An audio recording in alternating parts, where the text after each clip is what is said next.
नमस्कार गुरुजनों, विज्ञान क्लासेस के आपके अपने यूट्यूब चैनल विज्ञान क्लासेस 2.0 में आपका हार्दिक अभिनंदन करता हूं। मैं हूं आदित्य पंडित, द फिजिक्स फैकल्टी ऑफ विज्ञान क्लासेस। प्यारे गुरुजनों, तो गुरुजनों जैसा कि आपका एग्जाम बड़ा निकट है, कुछ ही रोज बाद आपका एग्जाम है, आपका युद्ध कौशल देखने को मिलना चाहिए वहां पे। और आज हम देखो 2016 का जो पेपर था, एक बार उसके ऊपर बात कर लेते हैं, क्योंकि फटाफट अगर वो काम हो जाएगा तो हम आगे बढ़ेंगे। तो इसका फिजिक्स के पेपर का मैं एक मात्र है जहां पे आपको फिजिक्स का कंप्लीट विश्लेषणात्मक हल दिया जा रहा है। कंप्लीट कोर्स मैंने करवा दिया है, कंप्लीट एक का एक टॉपिक मैंने कवर किया है। हाँ, वो क्या है कि देखो ऑफलाइन की वजह से मेरे को समय नहीं मिल पाता था, जिसकी वजह से मैं आपको जो क्वेश्चंस के लिए टाइम नहीं दे पाया। लेकिन भगवान से उम्मीद यही है, प्रार्थना करता हूं कि आप बढ़िया स्कोर करोगे अपने फिजिक्स के पेपर में। तो चलिए आज इसका भाग 1 करते हैं। तो देखिए पहला क्वेश्चन क्या कहता है, सुनो आप मेरी बात।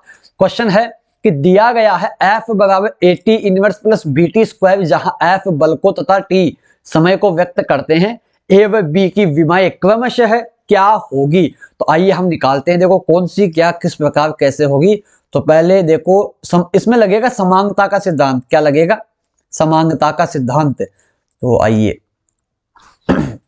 अब समांगता का सिद्धांत क्या कहता है, वो कहता है कि भैया इनका जो प्रत्येक पद है ना, ये दोनों बराबर होंगे और ये BT स्क्वायर भी इस F के बराबर होगा। तो हम जानते हैं कि F की विमा होती है m1L1T माइनस का 2, ठीक है।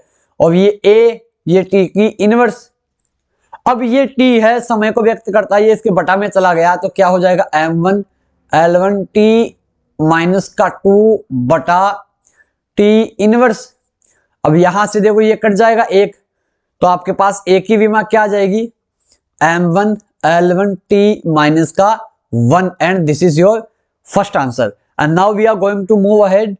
यहां पे हम सेकंड को देखते हैं। F बराबर BT स्क्वायर, F की है m1L1T माइनस का 2, ये आपका B, और ये क्या है समय है T बाई, समय को तो रिप्रेजेंट कर रहा है, तो ये T की पावर 2 हो जाएगा। अब ये इसका बटा में जाएगा तो आप देखोगे m1L1T माइनस का 2 बटा T की पावर 2, ये B की विमा आ जाएगी। तो यहां पे B की विमा हो जाएगी m1L1T माइनस 4, ये लो। तो आपके पास देखो कौन सा ऑप्शन मैच खा रहा है, option will be C is the right answer आपका हो जाएगा।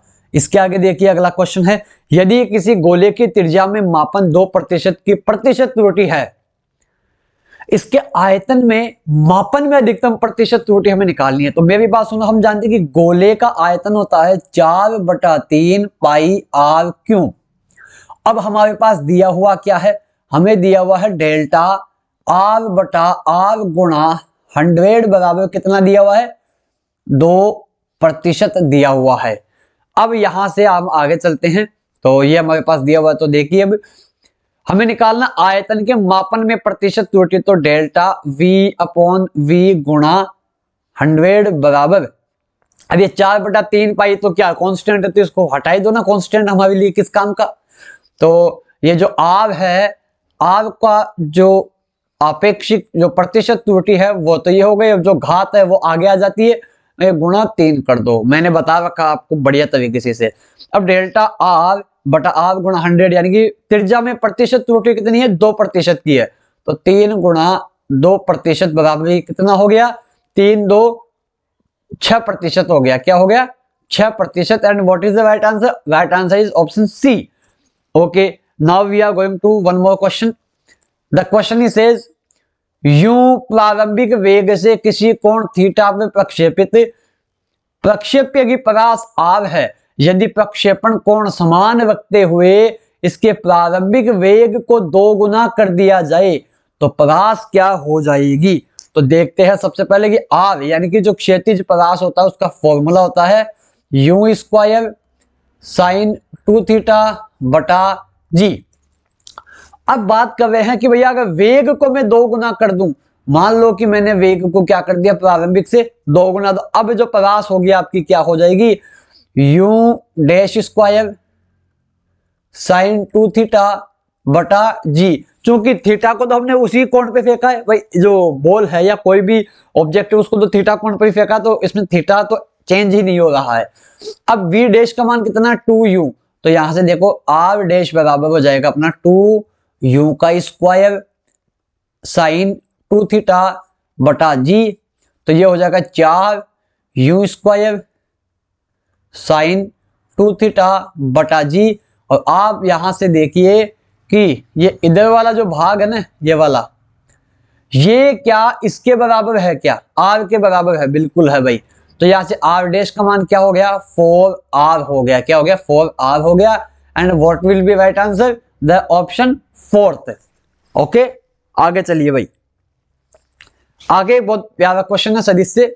नियतांक p का मान हमें पता लगाना है ताकि सदिश a वेक्टर बराबर 3i के माइनस 4j के प्लस 2k के तथा b वेक्टर हो जाएगा 2i के माइनस 3j के प्लस का pk के।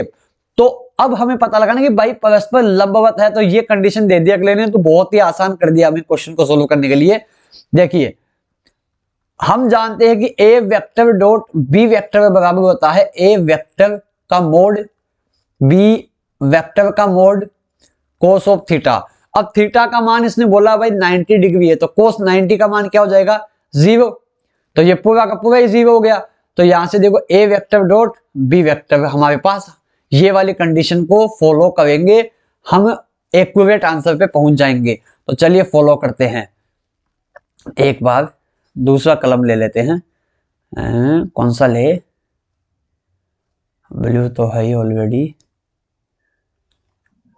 ये ग्रीन ले लेते हैं, अच्छा लगा हमें।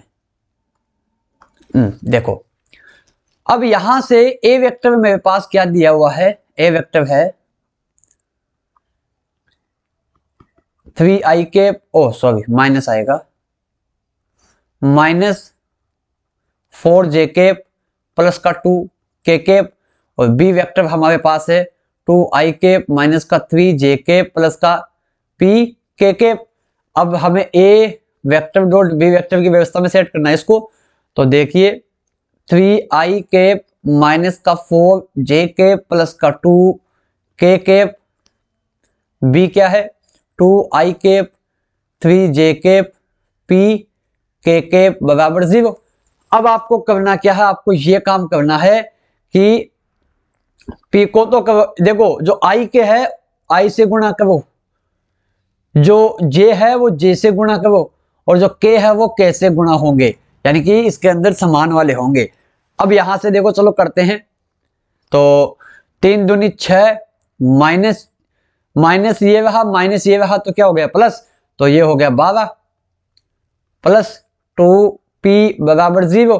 तो 2p बराबर 18, वो भी माइनस में, क्योंकि ये दोनों मिलकर 18 होंगे, वो उधर चले जाएंगे। तो यहां से जब आप p का मान निकालोगे तो आपको क्या मिलेगा? माइनस का 9 मिलेगा। और यही आपका सही उत्तर हो जाएगा। Option will B D is the right answer. अब इसके आगे देखिए, आगे है क्वेश्चन, ये बड़ा क्वेश्चन अच्छा लगा मुझे, तो आप इसको ना थोड़ा ध्यानपूर्वक समझना कि एक द्रव्यमान प्रारंभ में विरामावस्था में है, इस पर एक नियत बल कार्य कर रहा है। क्या कर रहा है? इस पर एक नियत बल कार्य कर रहा है। मैं एक काम करता हूं, मैं इस पूरे को हटा देता हूं, इसी को कंसंट्रेट रखता हूं, ठीक है। इसके लिए विस्थापन के लिए इसमें उत्पन्न वेग किसके समानुपाती होगा, ये हमें पता लगाना है। तो चलो भाई, हमें क्या बोला गया है कि जो बल है भैया वो क्या है? नियत है। क्या है? नियत है। तो चलो भाई, नियत बराबर होता है ma। तो अब a निकालो यहां से, तो F अपॉन m। अब यार बल भी नियत है और द्रव्यमान हम नियत होता ही है भाई। 99.9 केसेस में हम इसको नियत ही मान के चलते हैं। ओके, अब आपको भी नियत ही मान के चलना है द्रव्यमान को। तो ये भाई त्वरण भी नियत हो गया, फिर ठीक है। और एक समान त्वरण के लिए गति के तीनों समीकरण एप्लीकेबल है। तो चलिए गति के तीसरे समीकरण का इस्तेमाल करते हैं। तो u स्क्वायर प्लस 2as, प्रारंभिक वेग तो भैया 0 है क्योंकि विरामावस्था में है वस्तु, बिल्कुल। तो v स्क्वायर बराबर 2as। अब a का मान ये रहा, रखो 2f अपॉन m, ये s, ये आप स्क्वायर हटाओगे तो इधर अंडरवुड लगाओगे, तो टोटल में अंडरवुड क्या आ गया 2fs बटा m। और आप देखो कि द्रव्यमान के साथ ये किस प्रकार रिलेटेड है, ये है इनवर्सली रेसिप्रोकल है ये। तो आपका ऑप्शन विल भी क्या हो जाएगा 2 हो जाएगा। तो ये थोड़ा सा क्या है कि हल्का सा मॉडरेट क्वेश्चन है। अब इसके आगे देखिए, निम्न में से कौन सा सेल्फ एडजस्टिंग फोर्स है, स्वतः समायोजन बल है जो अपने हिसाब से एडजस्ट कर लेता है, और वो कौन सा है, वो है स्थैतिक घर्षण बल। वो ही जो आप अभी बैठे हो या किसी वस्तु को आप खिसकाने में जो बल लगाते हो वो खिसकते नहीं है, तो विपरीत दिशा में जो बल लग रहा है आपकी गति, आपने जिधर फोर्स लगाया, जैसे मान लो ये मेरे पास एक ब्लॉक है, ठीक है, ये मेरे पास एक ब्लॉक है और इस ब्लॉक में मैंने इधर फोर्स लगाया 5 न्यूटन, और ये ब्लॉक खिसका नहीं। तो क्यों नहीं खिसका, क्योंकि इस सतह के साथ विपरीत दिशा में भी भैया 5 न्यूटन लग रहा है, जिसे हम स्थैतिक घर्षण कहते हैं। इसको मैंने अच्छे से कवर कर रखा अपने लेक्चर वाले फुल वीडियो के अंदर। अब आगे देखिए अगला क्वेश्चन। अगला क्वेश्चन क्या कहता है, एक वस्तु 5 न्यूटन बल के अधीन सीधी रेखा में गति 10 मीटर की दूरी तक गति करती है। यदि किया गया कार्य 25 जूल है तो बल एवं वस्तु की गति के मध्य का कोण क्या होगा। तो हमारे पास दिया हुआ क्या है, बल की वैल्यू दी हुई कितनी है 5 न्यूटन, और क्या दिया हुआ है डिस्प्लेसमेंट कितना दिया हुआ है 10 मीटर, और क्या दिया हुआ है किया गया कार्य कितना दिया हुआ है 25 जूल। तो अब तो आसान हो ही गया ना, क्योंकि हम जानते हैं W बराबर क्या होता है F vector dot S vector या F S cos of theta. तो यहां से देखिए W क्या है, W ये रहा 25 जूल, बल आपके पास है 5, और ये हो जाएगा विस्थापन कितना है 10, और क्या कोस थीटा, तो ये 50 हो गए। तो देखिए 25 बराबर 50 गुणा कोस ऑफ थीटा, इसको मैंने ये एक बार गया ये 2 बार गया, अब इस 2 को इधर ले आऊंगा तो 1/2 बराबर कोस ऑफ थीटा, और थीटा बराबर यदि मैं करूंगा तो कोस इनवर्स 1/2। या आप ऐसा भी कर लो कि आप अब इन 4 ऑप्शन में से कौन सा एंगल रखोगे कि आपको 1/2 मिल जाए। तो 90 रखोगे तो 0 होगा, 30 रखोगे तो अंडरवुड 3/2 होगा, 0 रखोगे तो ये 1 हो जाएगा। अब बचा कौन सा 60, और कोस 60 का मान कितना होता है 1/2, तो यहाँ पे 60 डिग्री इसका उत्तर आ जाएगा। Option will B 2 is the right answer. Okay, I hope आपको समझ में आ रहा होगा। अगर नहीं बैठ रहा है माइंड में तो एक बार रिपीट करके इसको देखना। मैंने कॉन्सेप्चुअल सारे क्वेश्चन करवाए हैं, और न्यूमेरिकल की भी भाई मैंने जिन्होंने मेरे से नोट्स वगैरह सब कुछ लिया उनके तो दिक्कत शायद ही नहीं आनी चाहिए। आगे देखिए, एम द्रव्यमान एवं ए भुजा की एक समान वर्गाकार प्लेट पर विचार कीजिए। इस प्लेट का इसके एक कोने से पावित तथा इस तल के लंबवत अक्ष के सापेक्ष जड़त्व आघूर्ण क्या होगा। अब यहां से देखते हैं, हम लेते हैं एक प्लेट, क्या लेते हैं एक प्लेट लेते हैं। तो देखते हैं, एक अच्छी सी प्लेट ले ली हमने, इसको थोड़ा 3D में कर दे क्या, चलिए इसको हम थोड़ा 3D में टिल्ट कर देते हैं, 3D रोटेशन ये रहा। ओके, अब बात सही है। अब यहां से देखिए कि यहां पर एकदम बीचों बीच यहां पे क्या है, इसका सेंटर ऑफ मास है, बिल्कुल है। तो इसके सेंटर ऑफ मास से गुजरने वाला जो अक्ष है वो यही है, बिल्कुल है। तो ये तो हो गया भैया इसका सेंटर ऑफ मास, ठीक है। अब यहां पर बात करते हैं, ये कह रहा है कि एक समान, अच्छा इसकी जो लंबाई है इसकी वो हो गई ए। प्लेट पर विचार कीजिए, इस प्लेट के एक कोना, मैं कोई सा भी एक कोना मान लेता हूं, मैंने मान लिया ये वाला कोना, ठीक है, एक कोना मैंने मान लिया, से पावित इसके तल के लंबवत अक्ष के सापेक्ष जड़त्व गुण में बताना है। तो अब यहां से देखिए, यहां से मुझे इसको एक और अक्ष मैंने गुजार दिया, उसको ऐसे घुमाना है। तो अब घुमाने से मुझे जो जड़त्व आघूर्ण मिलेगा मुझे उसकी वैल्यू देनी है। तो अब आप देखो कि इन दोनों के मध्य की डिस्टेंस ये हो गई, ठीक है। तो अब आप एक चीज देखो कि ये मान लो कि मैं इसको ए मान लेता हूं, इसको बी मान लेता हूं, इसको ए इसको बी डैश मान लेता हूं, इसको ए डैश मान लेता हूं। तो क्या आप मेरे को ये बताओ ए बी समांतर है ए डैश बी डैश के? बिल्कुल है। और इनके बीच की दूरी मान लोगे ये है, ये वही इसके बीच की दूरी मान लोगे क्या? यही तो है। अब यहाँ पे इसकी प्रत्येक भुजा, इस वर्ग की भुजा क्या है? ए है। तो विकर्ण का मान क्या होता है आपको मैं चलो एक बार बता ही देता हूं, विकर्ण कैसे निकलेगा इसमें। आप कहीं देखोगे कि यार गड़बड़ हो गया, ये मेरे पास क्या एक वर्ग है, ओके, बाकी का मैं एक बार इसको हटा देता हूं।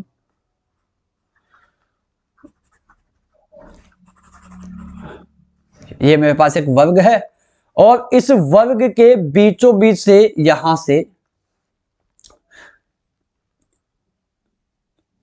ये रहा। अरे क्या हो गया भाई, बना कैसे नहीं?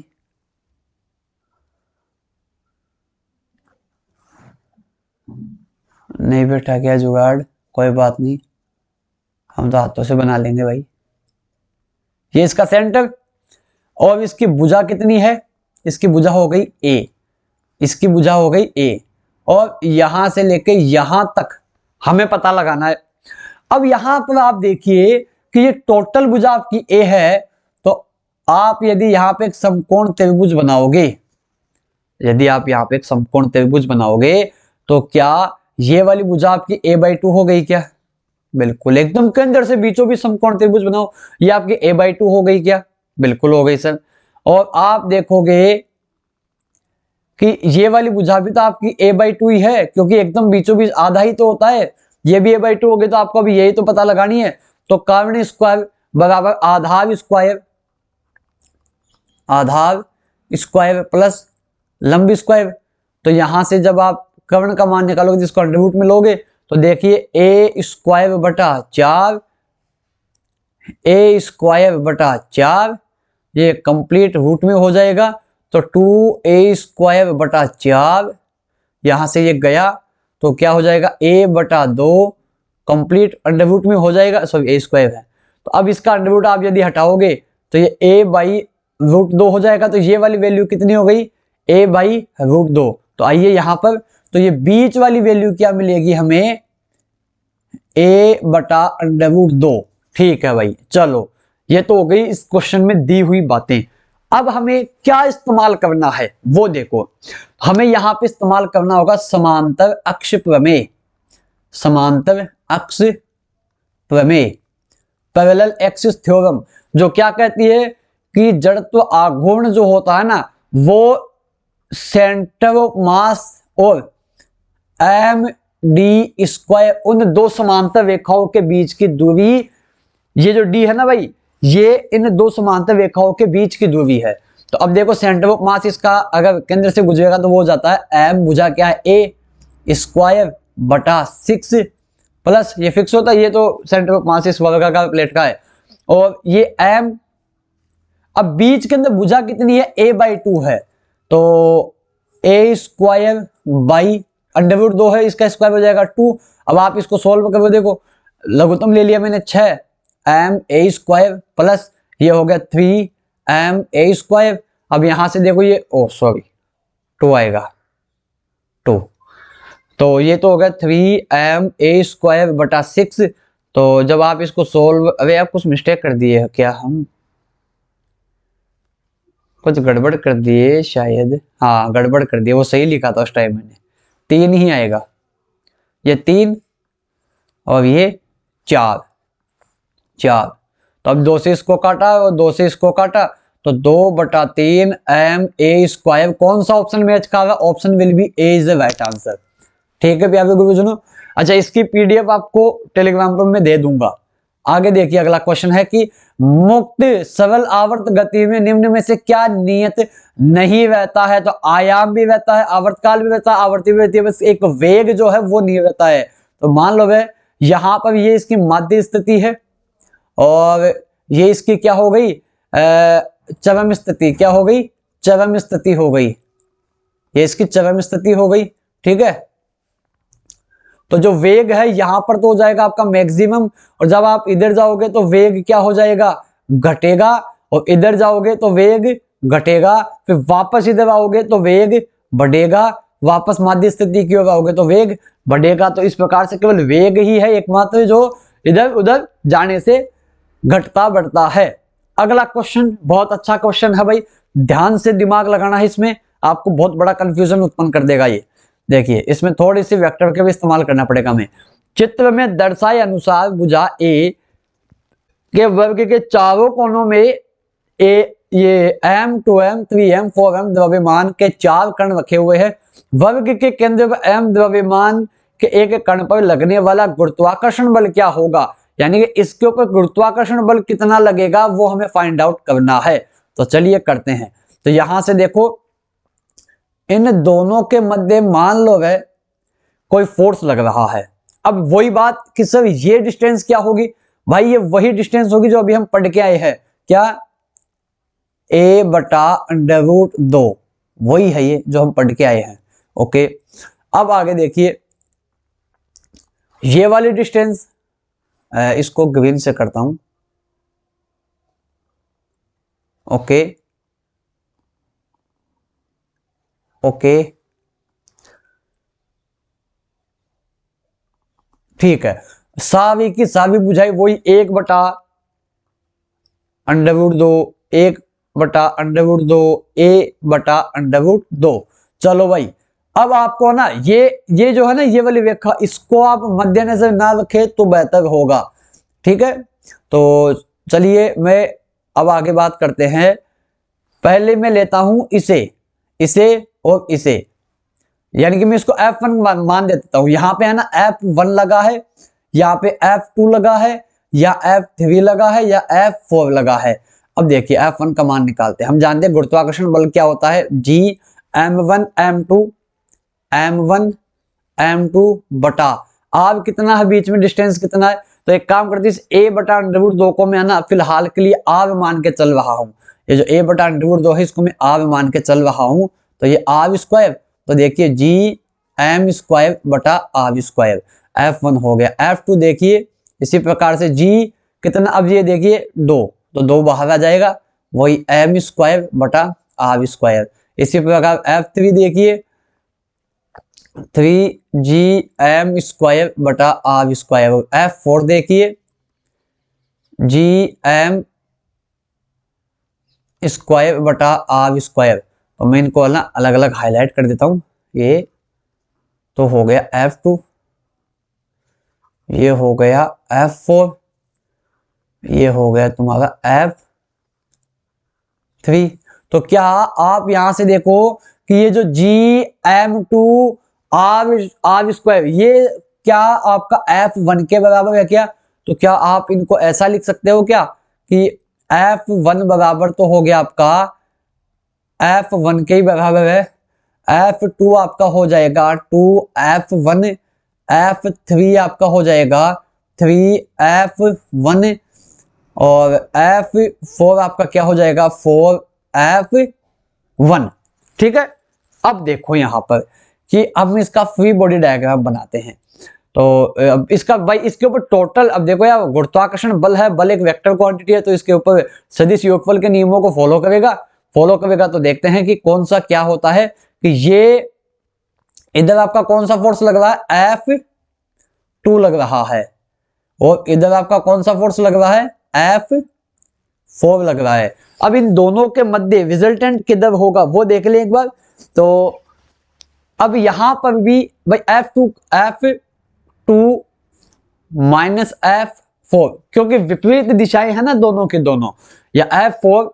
अब आप देखो कि F4 को आपने क्या माना था, F4 है 4F1, और F2 क्या है यहां पर, F2 हो जाएगा आपका 2F1। तो ये देखने से ही मालूम चल रहा है कि भाई साहब ये F4 है ना ये डोमिनेट होगा, यानी कि ये वाला जीतेगा इस लड़ाई के अंदर। तो इस लड़ाई में ये जीतेगा। तो आप देखो कि इनका जो रिजल्टेंट क्या है, F4 माइनस F2 बराबर क्या हो जाएगा 2F1, बिल्कुल कोई दिक्कत ही नहीं है। अब इसी प्रकार इधर वाला देखते हैं, ये और इसमें तो ये तो हो गया F1, ये हो गया 3F1। इनमें भी भैया क्या कॉमन आ रहा है 2F1। भाई अगर आप 3F1 माइनस F1 करोगे तो आपको तो 2F1 ही मिलेगा, क्योंकि अब जीत कौन रहा है, यही इधर यही तो जीते हैं। तो आपको फिर से एक फ्री बॉडी डायग्राम बनाना है। तो आप देखो, तो इधर तो क्या है आपका 2F1, इधर क्या है 2F1, और बीच में एंगल कितना है 90 डिग्री का। भाई देखो बीच वाला ये जो एंगल है ये 90 डिग्री पर, तो विकर्ण एक दूसरे को काटते हैं। तो अब इसका रिजल्टेंट निकाल लो बस। रिजल्टेंट कैसे निकलेगा आप देखो,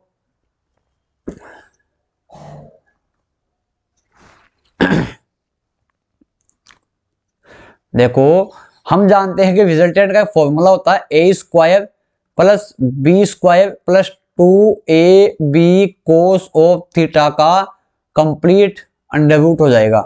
तो अब ए आपके पास क्या है 2F1 का स्क्वायर, चलिए 4 कर देता हूं इसको, 4F1 का स्क्वायर। अब थीटा का मान आपके पास 90 डिग्री, तो कोस 90 तो पूरा ही 0 हो गया, तो इसको तो आगे लिखने की आवश्यकता ही नहीं है। तो यहां से देखते हैं, तो ये आपका क्या हो जाएगा 4 4 4 4 8 8 हो गया 8F1 का स्क्वायर। अब भाई साहब आप इसका अंडर रूट उठाओगे तो 4√2 बनता है 8 का, और ये आपका F1, अब F1 का मान कितना है भाई 4√2, F1 का मान है GM स्क्वायर R स्क्वायर। देखो कौन सा ऑप्शन मैच खा रहा है, option will be C is the right answer. ठीक है, आपको अगर नहीं बैठ रहा है माइंड में तो एक बार इसको रिवाइंड करके जरूर देखें आप, बहुत अच्छा क्वेश्चन है ये। आगे देखिए, अनुदैर्ध्य विकृति उत्पन्न की जा सकती है केवल ठोसों में होती है, केवल ठोसों में होती है अनुदैर्ध्य विकृति। यह विकृति एक विमाहीन राशि होती है, ध्यान रखना विमाहीन और मात्रकहीन राशि होती है विकृति, इसकी कोई विमा नहीं होती, क्योंकि लंबाई में परिवर्तन बटा वास्तविक लंबाई ही क्या होती है अनुदैर्ध्य विकृति होती है। ठीक है, इसके आगे देखिए, अगला क्वेश्चन है पानी में एक केशिका नली को डुबाने पर इसमें चढ़े हुए पानी का द्रव्यमान m है। यदि इस नली में दुगनी त्रिज्या को दोगुनी की एक कोशिका नली को पानी में डुबाया जाए तो चढ़े हुए पानी का द्रव्यमान क्या होगा। अब देखो हमारे पास क्या है, ये भी एक नली, ठीक है, और ये इसमें है पानी, ये ऐसा पानी है इसमें, ये के बीच में मैंने कैपिलरी रख दिया, ये वाली कैपिलरी है, ठीक है, ये पानी है। अब आप देखो कि यार इसका जो वर्ताकार जो भाग बन रहा है ना, ये किस वजह से बन रहा है, ये पृष्ठ तनाव की वजह से बनता है। हम जानते हैं पृष्ठ तनाव का सूत्र होता है, सॉरी उल्टा लिख दिया, T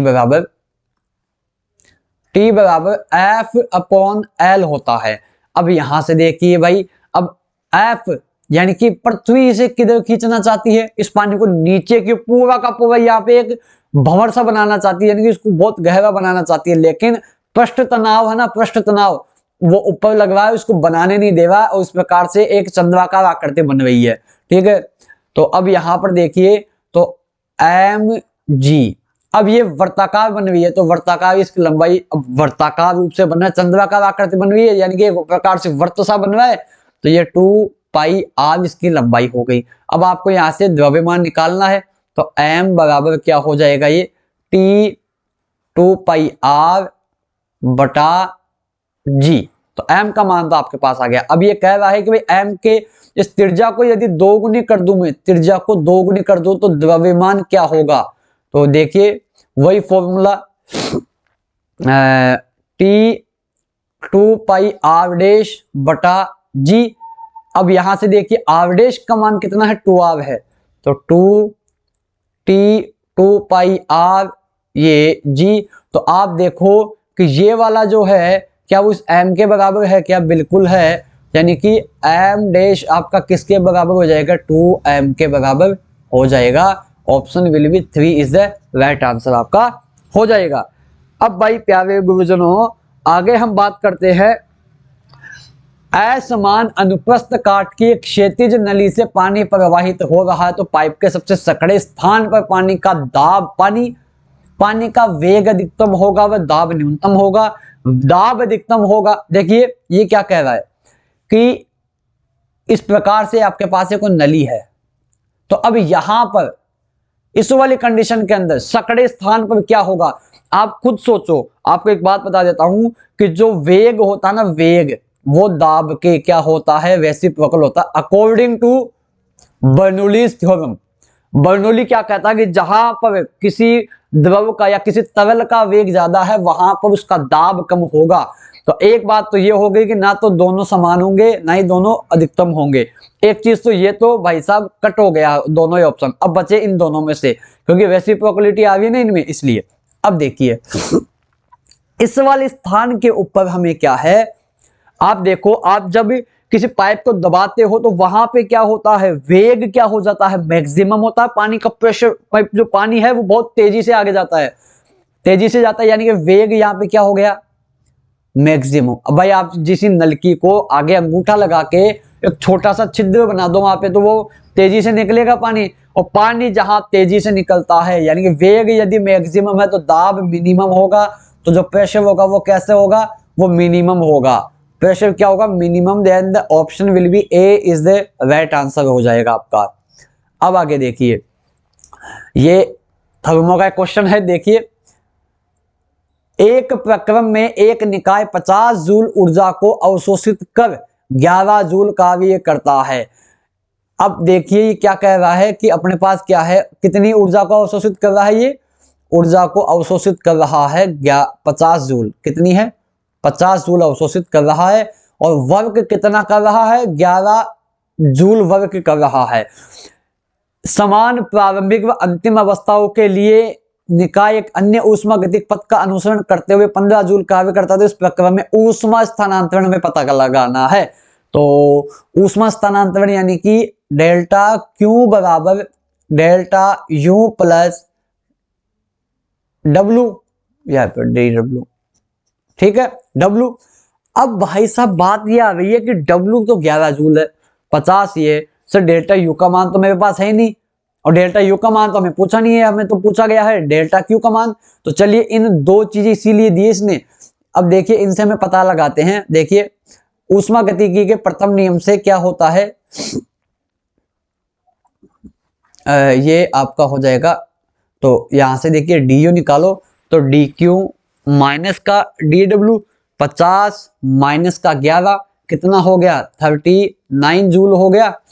अब आपके पास क्या आ गया, आंतरिक ऊर्जा में परिवर्तन आ गया। तो अब आपको यहां से डेल्टा क्यू निकालने में पूर्णतः आसानी हो जाएगी। देखिए क्या हो जाएगा, वर्क इस बार कितना किया है, 15 जूल काम किया गया है, वर्क का 15 जूल काम किया गया, और यहां से ये कितनी आ गई, 39 जूल आ गई, 39 जूल ये हो गई, तो टोटल कितनी हो गई, ये 54 जूल हो गई। Option will B 3 is the right answer आपका हो जाएगा। अब आगे एक और क्वेश्चन है। अब एक कार्नो इंजन ताप 227 डिग्री सेल्सियस एवं 127 डिग्री सेल्सियस के मध्य कार्य करता है। यदि इंजन का निर्गत कार्य 500 जूल है तो सिंक को बहिष्कृत ऊष्मा की मात्रा क्या होगी। यहां से हमें इसका पता लगाते हैं। तो यहां से देखिए ईटा बराबर होता है W upon Q Carnot engine के लिए। अब हमें यहां से इस क्यू का मान का पता लगाना है। अब भाई साहब डब्लू का भी तो मेरे पास है, लेकिन ईटा मेरे पास नहीं है, दक्षता मेरे पास नहीं, तो चलिए दक्षता निकालते हैं। दक्षता निकलेगी इसकी, ईटा बराबर 1 माइनस T2 अपॉन T1।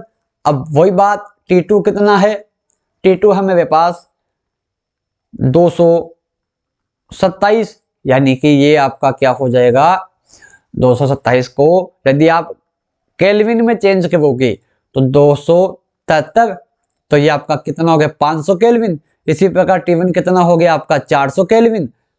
तो यहाँ पे देखो 1 माइनस 500 हो गया, उल्टा कर दिया मैं भी, इसको T1 है, ये T2 है, ये T1 है, ये T2 है। तो T2 कितना है 400, ये कितना है 500, दोनों को काटा तो 1 माइनस 4/5, तो यहां से आपको 1/4 मिल गया, बिल्कुल मिल गया भाई। तो ईटा का मान आपके पास क्या आ गया, 1/4। तो अब यहाँ पे रखिए 1/4, तो 1/4 बराबर डब्ल्यू कितना है 500, ये हो गया क्यू, तो क्यू का मान कितना हो गया वज्र गुणा करने पर, तो ये हो जाएगा 4 गुणा 500 बराबर 2000 जूल हमारे पास आ गया। Option will be A is the right answer. तो प्यारे गुरुजनों, आज के लिए इतना ही है। मिलते हैं हम अगले वीडियो के अंदर। इसका जो सेकंड पार्ट आने वाला है वो जल्द ही आपको आजकल में ही मिल जाएगा। तब तक के लिए बने रहिए आपके अपने चैनल विज्ञान क्लासेस 2.0 के साथ। और अब शुभ क्या बोले, शुभ एग्जाम ही रहे आपका, और तो क्या है। ठीक है, जय हिंद, जय भारत, जय महाराष्ट्र, खमा गणी सगड़ा।